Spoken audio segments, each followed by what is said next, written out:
Imagine for a moment two raindrops above the clouds, high in the clouds above the Andes Mountains.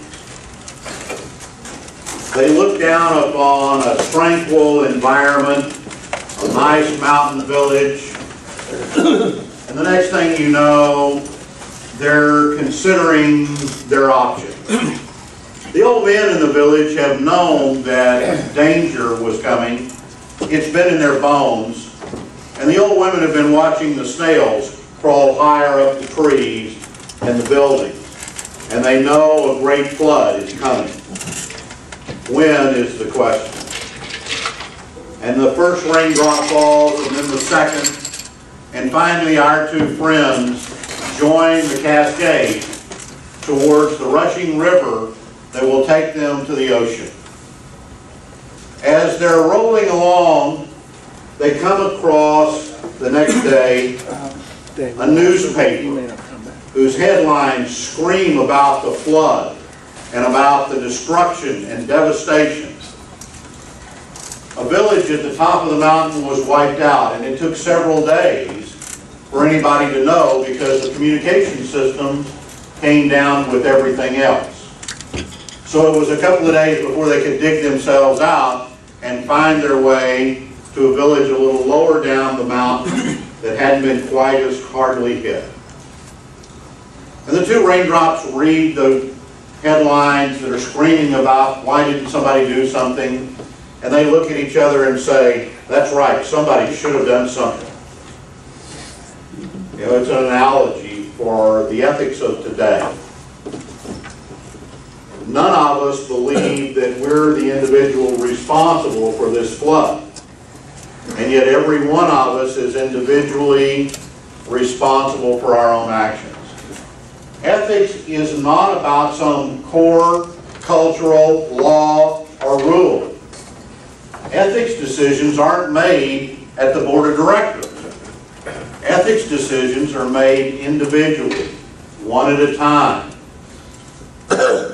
This year, Watson Wyatt reported, as they do every year, about trust and ethics in the business workplace. For the last 4 years, the index has been slipping further and further away from trust. Between 04 and 06, the trust index slipped about 6 points. Another group, the Edson group, does a research survey looking at who do we trust.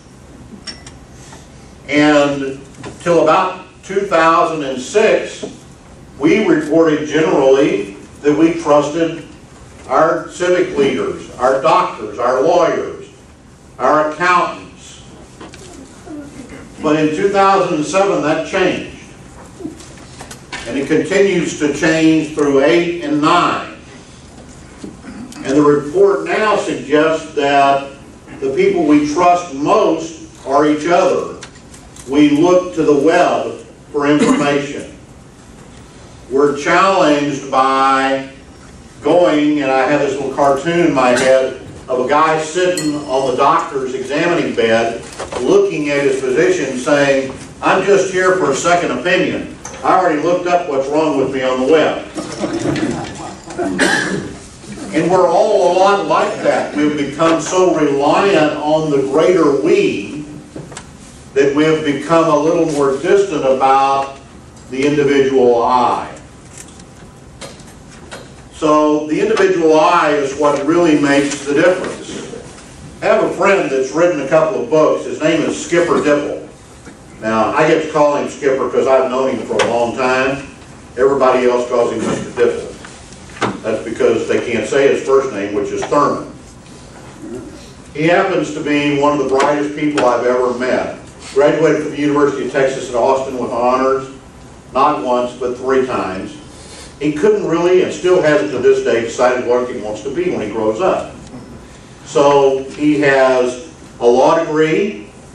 He has a financial degree. He's the president of a bank chain, and he teaches. So someday he's going to figure out what he wants to do. But he's got a great quote in one of his books, and I want to share it with you. The core issue is getting people to understand how important the common good is to them individually, and linking the interest of the group and the individual. Now, that resonated so well that Skipper's been invited to China to teach, because the Chinese government recognizes they have a problem with ethics. It's a century-old problem. It goes back to the feudal times when government officials really didn't get enough money to make ends meet. So they were compensated to do the right thing, to finish the book, to stamp the seal, to create the opportunity to do what was supposed to be done. Well, today in Japan, they still do that. You have to go to a stamp office, and they've just sort of formalized the whole thing, and you get a stamp in one line where you buy it, and then you go stand in another line where you get it put on your official document, and then you go stand in a third line where somebody seals it. And then whatever it was you were doing is official. Where here we go see a notary public, they go, "Are you he?" Climp, thump, and we're done. It's just a variance. Individual issues are addressed by different cultures, and it's a cultural issue. How many of you remember the Peace Corps? Some of us were actually old enough to have done it. Well, one of my favorite stories comes out of the Peace Corps, and it's about a teacher. And this teacher has gone to Africa and taken an assignment to teach the children. The village she lives in is on one side of the river, and that's where she has her shelter and her support. The school they built is on the other side of the river, and it's because it's a community school.